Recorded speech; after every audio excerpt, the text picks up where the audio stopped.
Welcome back to Virtual Burning Man at Virtual Camp Mystic. We are so excited and honored that you are here with us. And I'm very excited for our next talk with Lucian Tarnowski. His playa name is Lucky. And the title of his talk is Remember the Future, How to Create the Future You Want. And he's been a burner since 2014, and he's never missed a year since then. I'm in the same boat. As soon as I came, I'm like, I want to come every year until I'm dead, right? How can I not come back? Lucian's a community builder and an experience architect, and he's called a hindsight futurist, and he helps bring people into the future by getting hindsight on how we got there. And he focuses on bringing visionaries together through games to create a new future for society. Lucian, welcome. Thank you so much for taking the time to speak with us here at Virtual Camp Mystic. Dr. Love, thank you so much. Such a pleasure to be here. And I just so wish I was there we're all together at Mystic, but we are making magic here in Ibiza. Yeah, so tell me, you are helping with the decentralized Ibiza burn.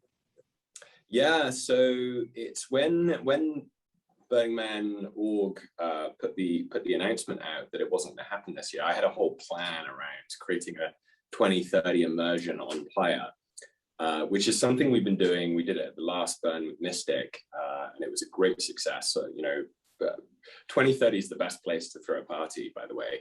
I immediately had the idea, like, well, let's create a decentralized burn here in Ibiza. And so what we're doing is I created the UP game, which stands for the United Planet Game. It's essentially a game to story the United Planet, to story the best story we can collectively vision of our shared future. And we've been bringing to get people together from all over the world, online, offline, since COVID began, since Earth Day 2020. And so what we're doing is we're creating this really unique pilot to bring people here in person in Ibiza. And the way we're doing it is we're theming it around the elements. So we've got 4 teams of 12 people. So it's a total of 48 people. So it's super small. Each team, there's the air team, the water team, the fire team, and the earth team. And each team is creating essentially a mythology of stories around the future. And so we go through this, it's essentially designed as a death, rebirth, initiation into your future self, and a journey into the story of what is our collective potential and what is our collective vision, and how do we live that vision as reality today. And so what we're doing is at 48 people arrive, we're starting with Catan, and then we're having we're meeting in Tanit's cave. Tanit is the goddess of Ibiza that's been worshipped here in the island for 2,500 years. Wow. So we're meeting in the most ancient place of worship on the island. And our dear friend Aura is leading us through voice activation, and we're going into a death ceremony where we leave behind everything that we want to leave behind of the present world. Limiting beliefs, like the war on trust, all the aspects of like consumerism, extractive culture, and runaway capitalism, anything that you might want to leave behind and be like, that's not good for us, And we go into a night of silence following this death ceremony, where we go through a process of birthing ourselves, having a conscious birth into our future self, into our 2030 self. And we emerge on Monday for Air Day. And we've created a structure where we bring people down around these stories where, for example, Air Day has got things like health and well-being. It's got planetary health. It's aspects that are thriving for all, like the stories like that. And we go through immersions that are co-created by everybody that's coming to participate. And the air team creates Air Day. And then the next day we go into Water Day, and we're renting this amazing ancient future boat.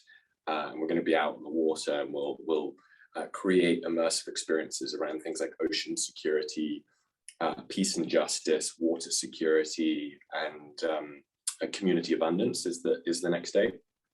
And then we go into Then we go into Fire Day, and that's things like gender harmony, circular economies. It's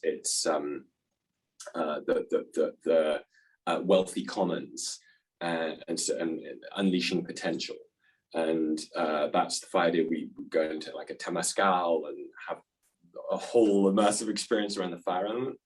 And then finally, Earth Day, it's things like food abundance, it's infrastructure transformation, it's regenerative cities, and it's land stewardship. And so each of those stories, those pillars of civilization, will become an immersive experience created by the people, by the teams that are coming. And the goal for us all is to remember each other's stories, to remember each other's vision. And once we've gone through like these 4 deep immersive experiences, like non-stop, like hearing everybody's visions of the future and everybody's radical hope, everyone's best selves, dressed as themselves in 2030. Once we go through that, we create the Ether Day, the 5th element day, where we bring all of these stories together into a meta-narrative. Who knows what's going to happen that day? But it's essentially, the goal is for us to learn each other's stories and create a day of experiences where we create a collective story, like a new story for the future of society, through play, through our like inner children coming out front and center. And so that's what we're going to be doing in 10 days time. Well, so many, I mean, I would love to be on Playa this year, but it was just like logistically coming from Ibiza, it wasn't possible. Yeah. And we thought this was going to be the way to bring the Burning Man spirit here to this magical island that's such a convergence point and such a kind of an acupuncture spot for the Grand Playa. That's fantastic. And so I really like mental models and extrapolating models and ideas. And so basically people are coming there to this island that is really powerful, as far as, you know, the goddess that are worshipped. And I like this idea of the acupressure point or acupuncture point on the earth. It's fascinating. Mm-hmm. And basically going through a death experience and then a rebirth experience, letting go of what's holding us back, letting go of limiting beliefs that aren't serving us or serving our communities and the world at large, or serving the future, and then consciously creating the future in a personal vision and then a collective vision, and then putting it all together at the end. That's amazing. That's fascinating. Exactly. It's a 21st century rite of passage.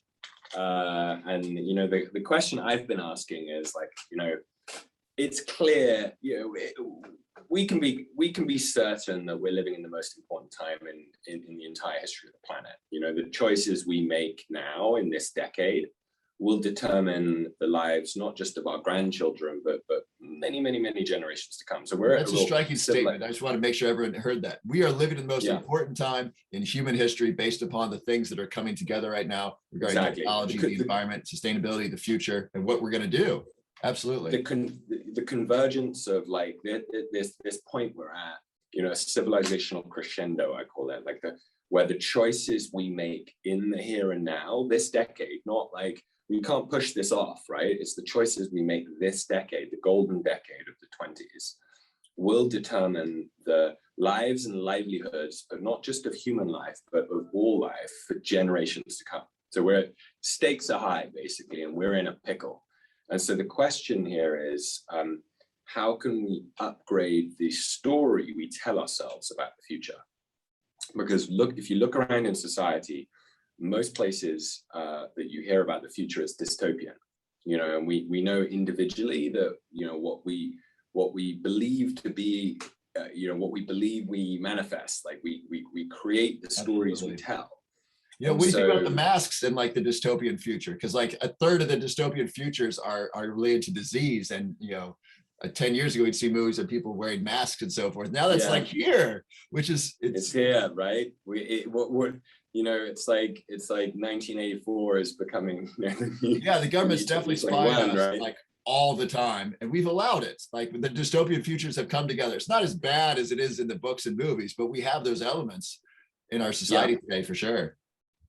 And so that's really the kind of meta question we ask with the story of the United Planet, which is really what I've kind of dedicated my like creative storytelling capacity to be like, look, I believe that where I can focus my dharma, my purpose, my talents, my network, my energy is on bringing these amazing cast of characters that I have the privilege of knowing, bring them together to unify on a new story, and to recognize the power of storytelling.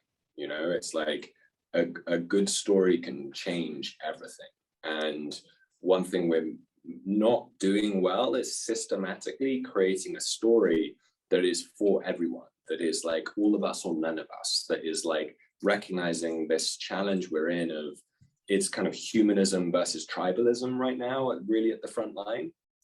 And we're in a kind of a world where everyone we see around us representing us is othering others. Yeah, absolutely. It's like, and it's crazy. It's like, wait, humanity could do better than this. Like, surely this isn't our best. It's such a great phrase. Like, the media really does that. They're othering others, regardless of what side you listen to. I don't think there's sides to like the world right now. I think there's many, many different perspectives. The idea that there are two sides is ridiculous to me. But in general, whoever, unless you're turning on, someone who's very conscious on television, they're othering others. What a great phrase, because it's creating us versus them, which helps people feel secure, but also afraid of that which is different, or whoever is different. Othering others. I really like that phrase, yeah. Lucky. That's terrific. What a toxic way of interacting and communicating is around other humans. Is just othering others rather than uniting and collaborating and synthesizing with others. Precisely. And I think this is where, we can see from the biggest like meta crisis of meaning that we're in right now. We've been conquered by a story that we don't even question, like we being like society at large. We've sort of been born into a story that a lot of people kind of accept as present day reality, rather than be like, we can actually change this story. This story doesn't need to be extractive. It doesn't need to be based on injustice. It doesn't need to be based on systems in place that we know are just inferior. What's one of those systems, for example, so people would have something? The monetary system, the healthcare system, the education system, the how we don't like the whole concept of externalities with companies. It's like the whole concept of profit first is just so not in harmony with the planetary boundaries that we're in. We haven't come to the stage of maturity collectively where we're recognizing that we are part of a sphere. We're part of the biosphere, we're part of the noosphere, we're part of we're part of many entwined, interdependent systems that require our participation as like a good actor, as a steward within that. Yes. And so that's where with the game, we've designed a way to invite many hundreds of voices, as diverse as possible from all over the world, to come together to be initiated into a kind of, I sometimes lovingly call it the League of Extraordinary Storytellers. But the way we do it is we have an oath that we invite everybody to say out loud before they step into their future self every day. And the oath is very, very simple, but it's taking great responsibility of what is it to speak on behalf of the future. And like, how can one take that responsibility on and recognize that if you're going to speak a story about the future, let it be a good story, and let it be a wholesome story, and let it be kind of a story based on hope and optimism and joy and peace and love and the good values that we know are going to see us through these times. And so the oath goes like this: it says, we are the united planet. I am Gaian. On my honor, I commit to a thriving civilization in harmony with all life. And so we share that every day, and we go through this journey that's really, an experiment in co-creation. So it's a kind of step process, but we're super early on, and this is like the first pilot. And I think it's appropriate that we're starting with by inviting all of the culture of Burning Man, which for me is the most 2030 ancient future place I've ever been. You know, it's like the whole thing is a death rebirth ritual, frankly. And you know, with the last time we gathered in person was Metamorphosis. It's kind of perfect, really. Perfect metamorphosis into the great unknown through the multiverse. But it's you know, it's this question now of a kind of collective quest for what is the best we can be, and how do we live those stories, and that's the whole point of the Up game. And you know, it's just amazing to be able to feel like we can integrate Burning Man values and the principles into the game and into this 2030 immersive reality. This is terrific, Lucian. I want to, there's so much here to unpack. So I want to kind of rewind and make sure that people got it.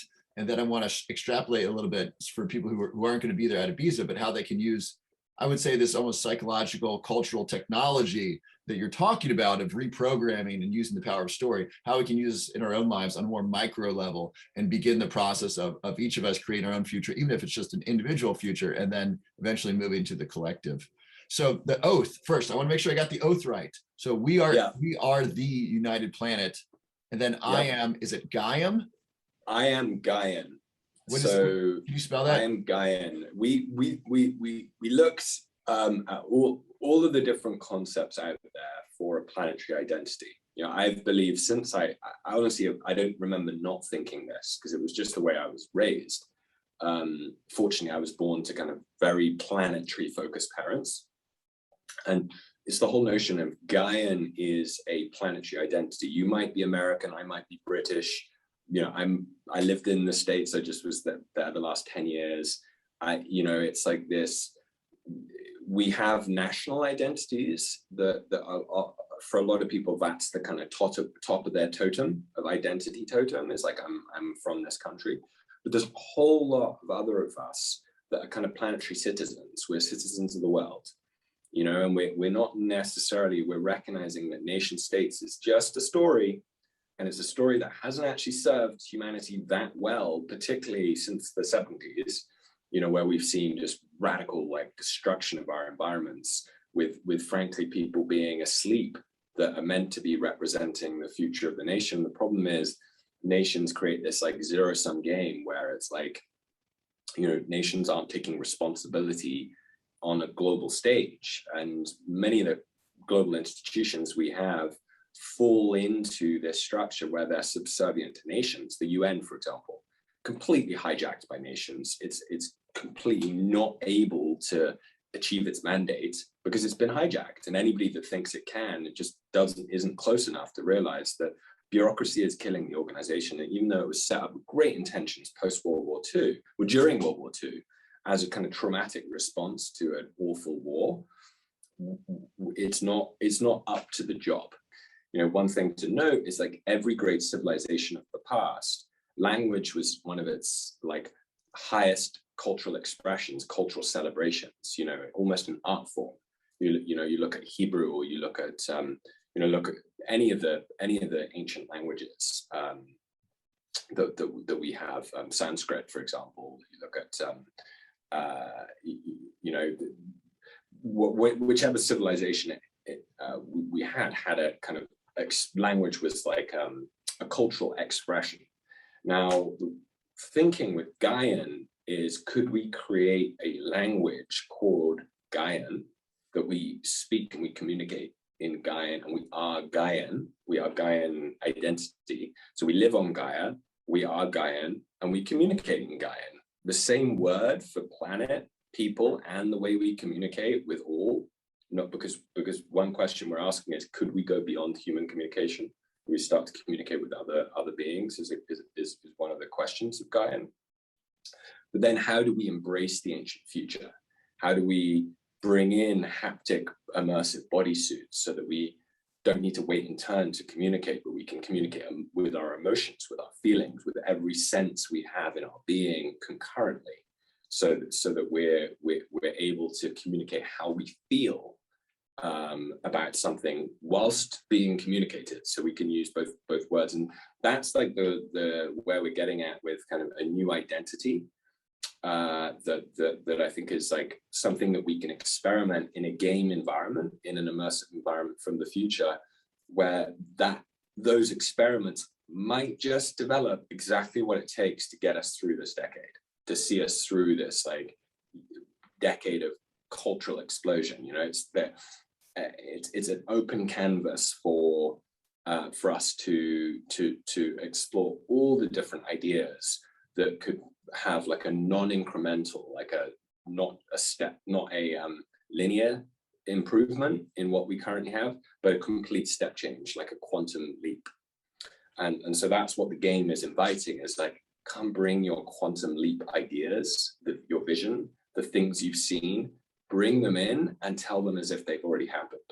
And like when we can hear on that, we can see and we can get a sense of remembering the future and remembering what is ours to do. And like, how does this story go? How do we get through these times? Let's reverse engineer that is where the next question comes in. Excellent. So the oath, for those of you keeping score at home, so you can write this down. We are the United Planet. I am Gaian. On my honor, I commit to a thriving civilization with all life. Is that correct? In harmony with all life. In harmony with all life. Thank you. In yeah. harmony with all life. All right. So one more time. We are the United Planet. I am Gaian. On my honor, I commit to a thriving civilization in harmony with all life. Correct. That's terrific. I want to share this with you. This is a piece of art actually that if you're in the virtual Camp Mystic, you will see this on the walls. This is Gaia by Min Jae Lee, who's a South Korean artist. And one of our campmates collaborated on this and commissioned this work of art. And so this Beautiful is yeah, and just I feel like the diversity of her hair and her features, I feel like I can see almost every woman who I've known in my life, I can see some part of her in one of her features. So I feel like it's got this universal human woman, loving mother aspect to it. Yeah. And the return, so representative of the return of the sacred feminine. Yeah. You know, the divine feminine here. And the goddess, the age, you know, the return and remembrance of the age of the goddess. Yeah. And that's why, you know, one of the leagues in the game is gender harmony. And so how can we bring that? You know, how can we recognize that gender is really at the heart of so much separation we have in our society? Truly. This is beautiful.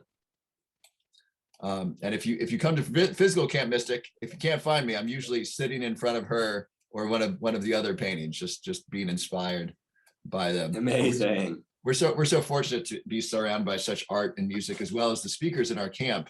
That this is what we get to contribute and share with the world with Burning Man. So he has some big concepts here, and I want to take this down so that way people who aren't able to come to the event in Ibiza can kind of use some of this technology. So one is the idea of the death of going through a process where you ritualistically let go of things that aren't serving you. And then, as you said, you have a blank, we have a blank canvas in the future. We have an open canvas to create whatever we want. And we can do that. You did it with the 4 elements, earth, air, fire, water. If that's a little complex or confusing to you, you can try like physical, emotional, mental. What's my future look like in my physical body, in my physical world? What's my future like in my emotions and in my relationships? What's my future like with my mind and what I'm thinking and feeling and believing? If you want to just start for yourself, and then you can do that collectively with your family, with your community and the world. You know, what's the future like in all those levels? And you can consciously create that and then share that story with others, make it real, get their story, and then synthesize their story with your story to create this grand collective story and then we can reverse engineer it. Say, listen, don't you remember in 9 years or 8.5 years, all this shit's going to be awesome.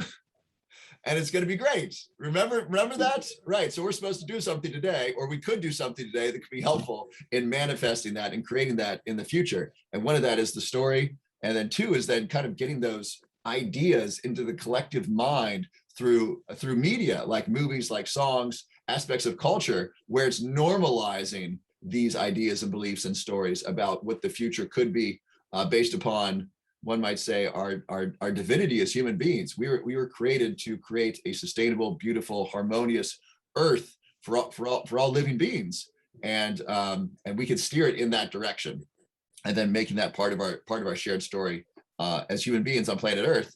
And then the last step is then making the story real, is moving capital out of extractive systems and into regenerative systems. I really like that. Like extraction, we think of mining or sweatshops, right? We're extracting energy out of human beings in exchange for cheap goods, and then going that into a regenerative system. So like I like to eat sardines because they're really easy on the environment. They're very small fish that grow quickly, and it's very hard to overfish them. Compare that if you're eating like tuna or shark. I don't recommend eating either of them because of the mercury, but those fish take a long time to grow. There's not enough tuna on the planet to feed a bunch of humans. There's just a little bit. Cows the same way. Cows very extractive on the earth's resources, not regenerative. So moving away from those extractive things like mining and sweatshop labor and unsustainable food sources and unsustainable energy into regenerative systems that can cycle and can last for the next 1,000, 10,000, or however many years human beings are going to be on this earth. Exactly.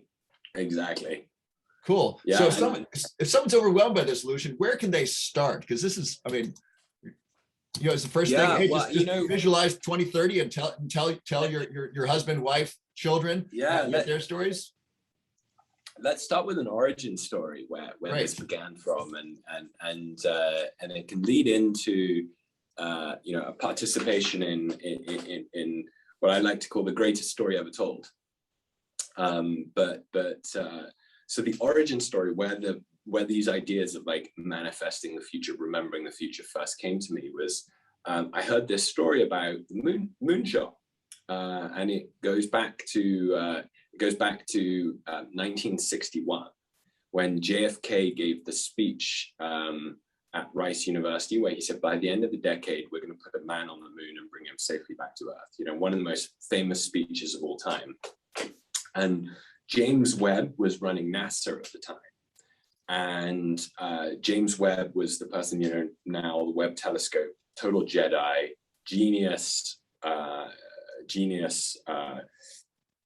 individual who ultimately landed us on the moon. He led the Apollo programs that landed us on the moon.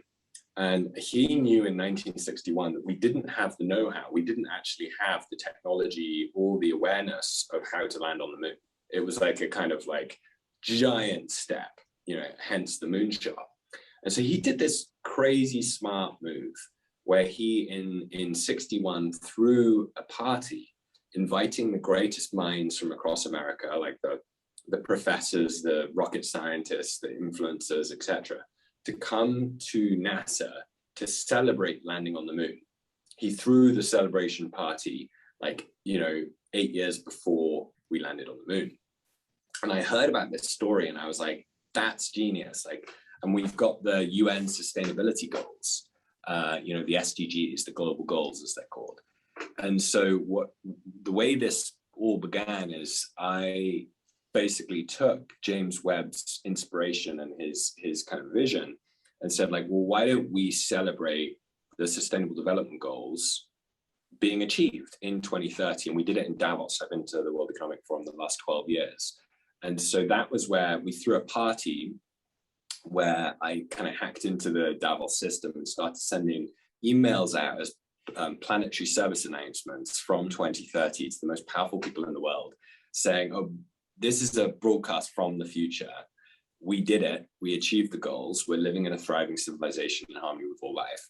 And you're invited to come and celebrate. But you can only come as your future self to tell the story of what you did to contribute to the story as to why you're at this greatest party of all time, the party where we celebrate the end of time, essentially.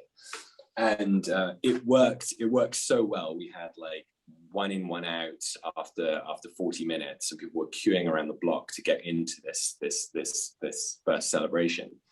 And so as a format, we've done everything from dinner parties to dinner portals, which are virtual dinner parties, to salons, to larger parties, to like 15-hour journeys, to now like a whole week in 2030. So you can like take this theme of like inviting your friends and other visionaries for an experience of radical hope and shared vision, and you could create, for example, a dinner where you invite your friends to come as their 2030 self, and you just set the frame like, we've achieved the best possible story. What is the story? Fill in the blank. So what we want to do with the up game is have hundreds of thousands of people eventually, even into the millions of people, start to populate their visions of like, what is the best possible vision we can articulate together into like a shared story. And so anyone, if you're watching this, I'm absolutely certain you could host a gathering. You could host it could be an evening out with your friends. It could be like a role play. You could do this you start with yourself and just start with your journal, do some meditations on your future self. So there's lots of ways to begin, and as we develop, the up game is very nascent, very early on in what we're doing and like early on in our experiments. But as this scales out, we want to partner with city mayors all around the world to have up games being played in cities, so where people, citizens of a city can imagine the future of their city by stepping into the city in 2030. So we're doing some cool things like pop-ups. For example, like UNGA, we're going to be doing a pop-up with CEOs of multinational companies for them to envision the future of their company and the role their company played from a purpose perspective in this. During COP26, our plan is to invite together city mayors from around the world to story how the cities were part of transforming the delivery of climate solutions from the perspective of city mayors. And so we're doing these kind of pop-ups, but others can do this. This format is very much like an open source format. It's one that works, and it creates a lot of the kind of magic that we see in the playa, like the synchronicity and the serendipity and the quantum entanglement that we see, what happens on playa. It's like magnified. How that exists everywhere at all time on the Grand Playa, but when you go to the playa, it's somehow amplified. It's a bit like that. 2030 is like a kind of it's like a mimetic playa. It's a place where serendipity and synchronicity accelerate, and it's a place of being able to create from what I believe is our best self, which is like our inner children. That place of like untethered imagination where I'm not worrying about, oh, I can't speak this as a solution because it would require all of these other things changing. Like, we want to get rid of that because that's like, that holds us back, so often. And we want to come into a place where we can, we can land lightning, that we can take the best inspiration and be able to recognize when a vision has got legs to go and get reverse engineered. So this all started with James Webb, head of NASA, throwing a party 8 years before he landed on the moon, and he held a moon landing party. So if someone's running for president, they can hold I was elected to this office party, 4 years in advance. Hopefully they want to make positive change in their Brock Pierce is a buddy who's been doing this. He ran for president. He's a great character, and he gave me the other day. He gave me a silver coin. This is so Brock, for anyone that knows Brock. It's brilliant. He gave me a silver coin with his face as president on it, set from 2024, and it's like basically he's already giving these out to people to wear as like pendants. Oh wow! I was like, there's somebody that's getting the point of like manifesting the future and bringing this in. So it was great to see that kind of the actual like relics of the future being physical objects that actually come from the future. Like we were partnering when I was running Savannah House in San Francisco, we were partnering with a winemaker to create 20, 30 vintage wines, where it's like a future vintage of wine, and like all sorts of ideas like that. There's literally been many hundreds, because so many people have been engaged in bringing their best ideas into like how do we create the future.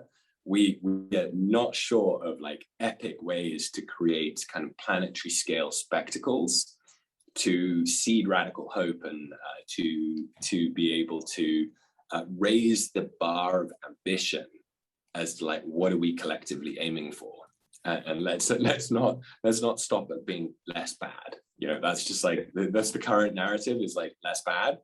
It's just not really very, it's not good enough. Frankly. It's not quite compelling. I want to be less.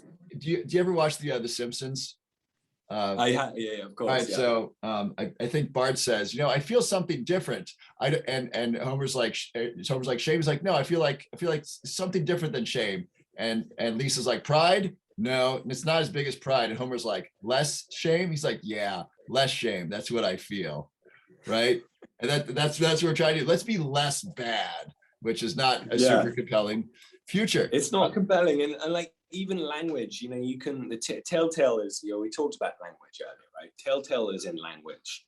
If you see movements or goals using negative language, it's always a telltale that that's not actually what works. So like having a goal of no poverty or zero hunger or reduced inequalities, 3 of the SDGs, bad language, fail 101 on language, So we took those and we said, okay, no, this is about food abundance, this is about thriving for all, and this is about community abundance. So just those 3 words, for example, is like how we design it for the game. And language is so important in terms of like spelling the future that we wish to see. And so what are some simple steps someone could take to like throw a dinner party celebrating their future self? So what are some to invite people and then have like here's how to envision your future self. You can only come to the dinner party if you come as your future self, and here's how to interact as your future self. So I mean, first thing is be creative here. This is like giving folks the ability to participate in immersive experiences where there's no like fourth wall. Some people describe it as, where the immersion is being created by everybody that attends. I think it's something we're going to see a whole lot more of. Where we'll go and we'll create play and we'll create art for each other, and we'll all be in on that creation. So starting there, I mean, many people are already doing that, but starting to think, how can I experiment with my friends where we can create an alternate reality? We could create a kind of a friend of mine the other day was just telling me a murder mystery game where it was like a complete other reality.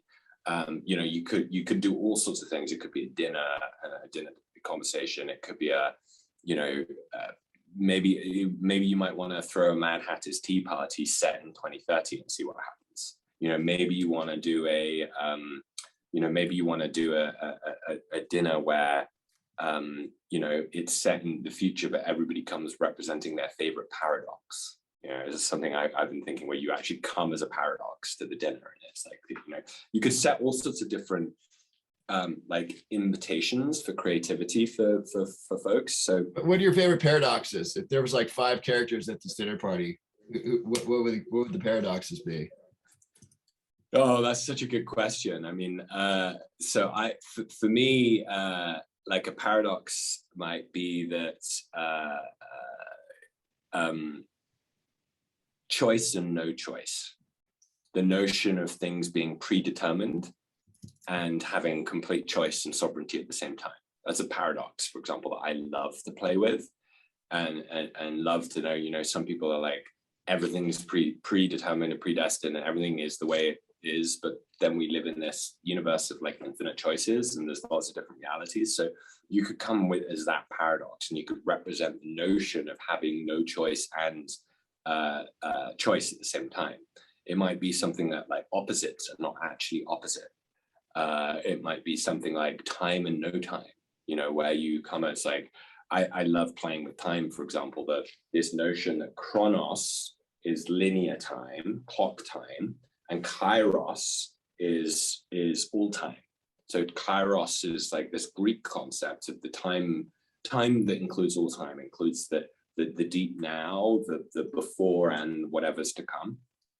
So you could come at the intersection. I'm really geeking out here, but you could come at the intersection of chronos and kairos as a concept and be like, I'm both linear time and I'm all time at the same time, you know, that kind of thing. And if people start to embody that, it's great ways for us to kind of like think through this notion of like, let's get comfortable with the question of paradoxes, and like that things can be both the same at the same time, even though they look like they completely, you know, they can't exist at the same time. They're two, you know, it's like, that's the notion. And that to me is like the concept of like a quantum reality.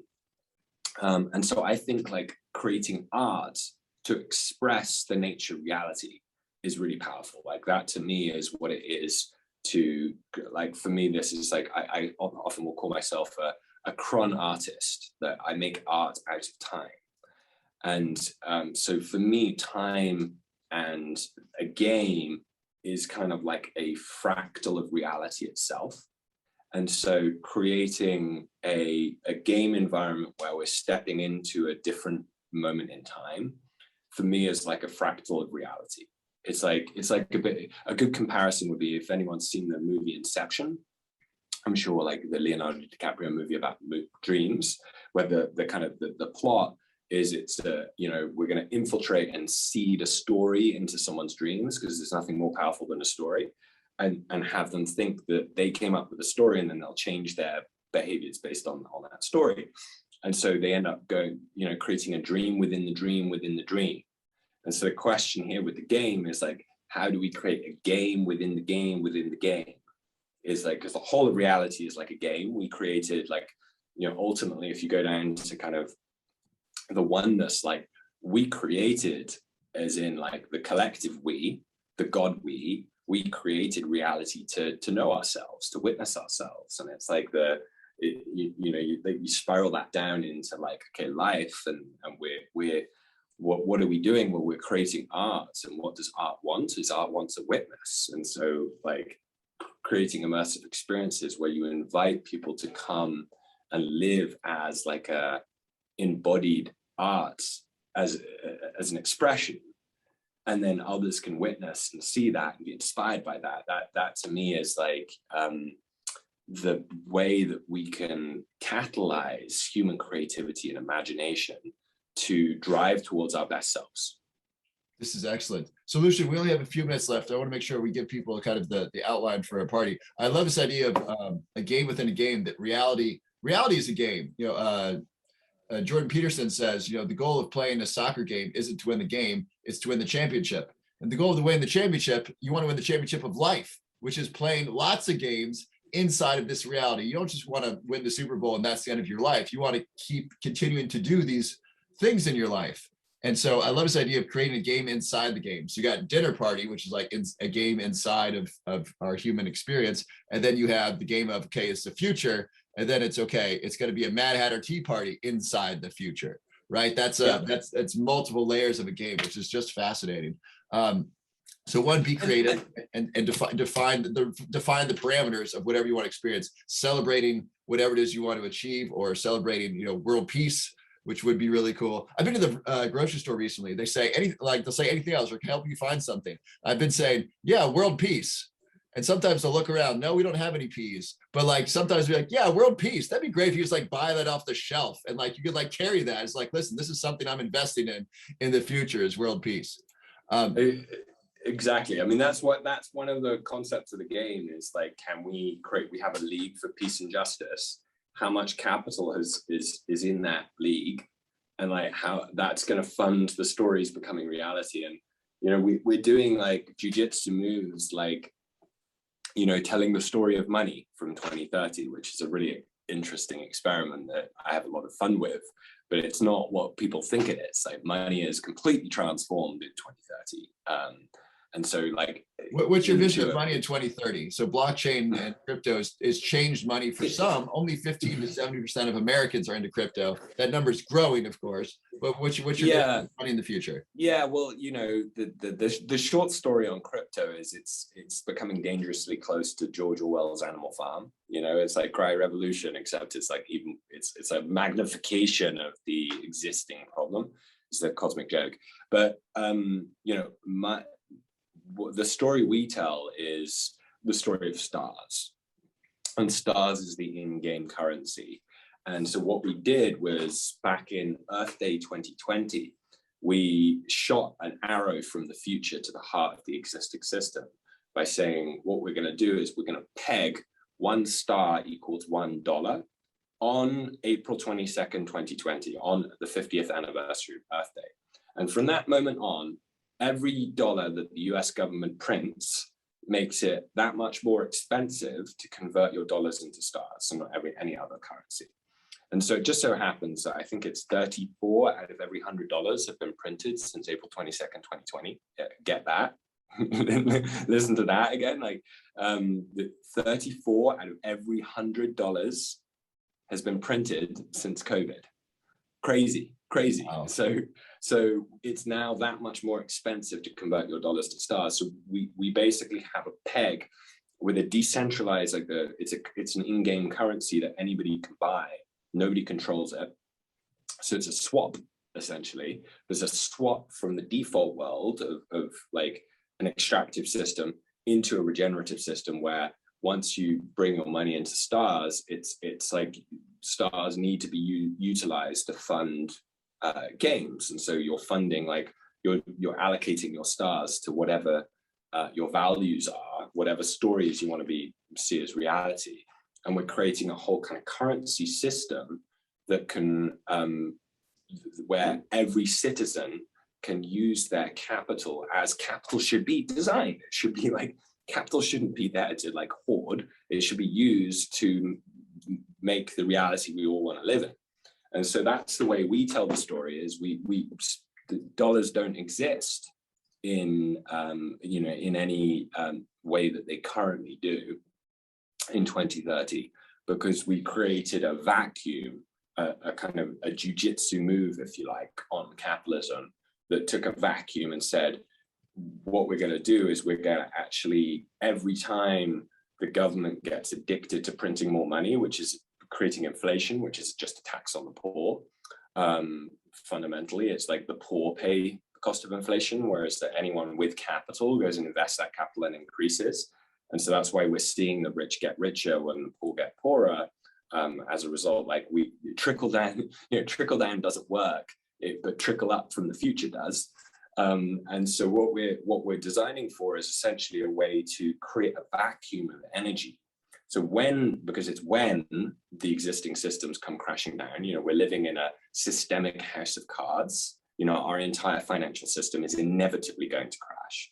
Our housing, housing prices, etc., inevitably going to crash because of the nature of the global the interdependence of the global financial markets, and just how insecure it is. And it hasn't had the appropriate risk priced in right now, neither of the public markets. So how do we design a system that can bring the energy from one system into the next? And in doing so, as more and more people decide, actually, like, I no longer believe in, my nation's like a dollar is a dollar, because it's not, not anymore, not since we lost the gold standard. So it's like, how can we take that trust that people have traditionally allocated to their nation and be able to transfer that trust into something that is planetary, that doesn't have corporations like agendas behind it, but is designed in harmony with all life. And so that's the kind of thing where, from a design aspect, like if our challenge with the Up game and United Planet more broadly is to say, how can we design the best art human imagination can design for, and then prototype and run experiments and hundreds of thousands of experiments where we're like learning to constantly improve. The faster we get at getting better, the faster we'll get better. It's like, how can we consistently improve to such a point that we are like kind of, I describe it like throwing a javelin into the future, and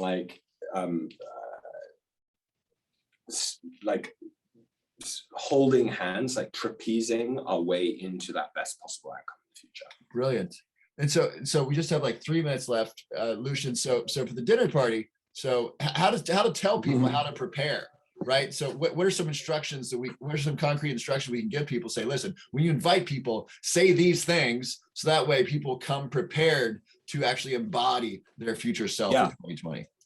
Well, let me read the invite for please. That'd be great. Word for word that I'm sending out for the burn. And then is there a way for people to get access to this? We share, and during Burn Week, we're going to be sharing some things. If you just go to up.game, www.up.game, that's the UpGame site. And that's where we don't share a lot there because it's like more immediate, but this is the invite. So okay, thank you. That'd be wonderful. It says Remember 2030 is the title. And it says, join us as your best self in 2030 for an immersive experience of the ancient future. Celebrate the golden decade and your contribution to the completed global goals. So that's like the frame that we have as like tee this up. But you could have a 2030 event where you celebrate something super specific. So you could be like, it's 2030 and we're celebrating the new education for all system, the Ministry of Potential. And we're going to spend the evening talking about how all of our shared visions of the future of the education system. You could do the same for like, we're going to celebrate healthcare, for example. So you could do it topic based, or you could do it generally and see what people come with. And we do both, and it's it's a really kind of magical formula for creativity. This is fabulous, Lucian. Thank you so much. For those who came in the middle, I just want to give you the very, very, very quick summary so you can take this technology, the story creating technology, and apply it to your life and remember the future and then create that future as we move towards it. So the idea is you want to let go of your limiting self-beliefs. This could be a formal ritual of like a dying and letting go. It could be journaling and letting go, but you want to identify what's holding you back or what ideas are not serving you, like the idea of competing for resources. Well, if I earn more money, that's less money for someone else. Well, that's not going to create abundance in the future. Or the capitalism has to hurt people. That's not the kind of capitalism we want in the future. The kind of way of engaging in trade with others in the future. We want a sustainable system. And so let go of limiting beliefs and then consciously create your beliefs about yourself, your family, and your community on the levels that are important to you. This could be your health. This could be what your family and emotional life looks like. This could be what your business looks like. This could be what your community looks like. And this could be, how you relate to others and how we have a more sustainable future. And then one key concept that you mentioned is moving from an extraction-based economy where we hurt people with unsustainable practices in the environment and mistreating our fellow humans, and then moving into a sustainable world where we are in harmony with all life. And by the way, we have Lucian, you have this great oath that people who do your practice say every morning, and it is this: we're the planet. I am Gaian. On my honor, I commit to a thriving civilization in harmony with all life. And then share your story with other people and get them to share their story with you. And then kind of synergize them in your mind, in the ether, in the cosmic consciousness, and then begin to create it in your life in reversing engineer. Well, if in 10 years I'm healthy and financially abundant and happily married, great. what does that mean today? What am I doing tomorrow then, if that's who I am in 10 years? Or if, you know, if the world is sustainable energy wise in 10 years or in 8.5 years, what does that mean today? And so that's a way to reverse engineer the future that we want, and then have a party, celebrate the things that you've achieved in 2030, and celebrate them now, just like Mr. Webb from NASA landing on the moon, and then invite other people to share their vision of the future as well, or their future selves as well, and have a fun time doing that. Exactly. And create it together. Yeah, there's a useful acronym that we have is the United Planet GPS. Make it a better game, make it a better planet, make it a better story, is what GPS stands for. And Game, one of the story. ways we make it a better game, make it a better planet, make it a better story. And then one of the ways we do all those three things is this meme of the perpetual planetary party. And the perpetual planetary party is a non-stop party that you, if you're listening to this and you're kind of thinking through what can I do to create an experience in the future for my friends, you could join the league of the perpetual planetary party, and you can host like a party relay where you pass on, the party is themed in 2030, and you pass the baton to whichever friend you pass it on next, and or whoever's taking over the party, the next station of the party, and as you pass that baton, you say, make it a better party. And if we consistently create a place where we can all go and celebrate what we've collectively done, it can break the frame of the dystopian negative reality and the fact that statistically right now, I'm just going to end with a stat that just shows why this is so needed. 4 out of 5 people in the world believe the existing system's broken. This is the Edelman Trust Barometer. 4 out of 5 people, not surprising. Ask anyone, it's like, yeah, we're kind of screwed in the current, narrative. The scary fact is 2 out of 3 people in the world believe that the future is going to be even worse than the present. Like, Houston, we have a problem. That is an all-time low of belief in our collective capacity to make things better.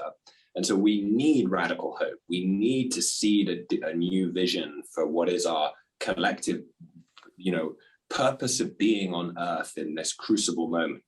And that's really where the game comes in, and where role playing of the future comes in. And I just would invite anyone that's been with us through this, love your creativity, to come back and give any feedback, any thoughts, and this spark, this vision, etc.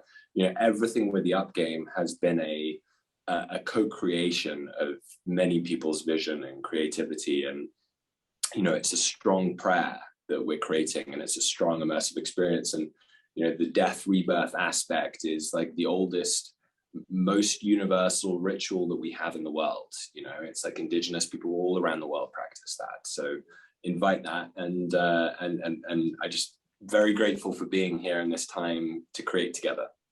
Lucian, thank you so much. This is so wonderful. I can imagine all the wonderful future dinner parties happening to remember the future, and all the wonderful stories people are telling and retelling to create a collective future filled with radical hope, and that fulfills kind of our divine right as divine beings to make the world a wonderful, sustainable place in harmony with all life. Thank you so much. Thank you so much, Lucian. Thank you, Robert. I deeply appreciate it.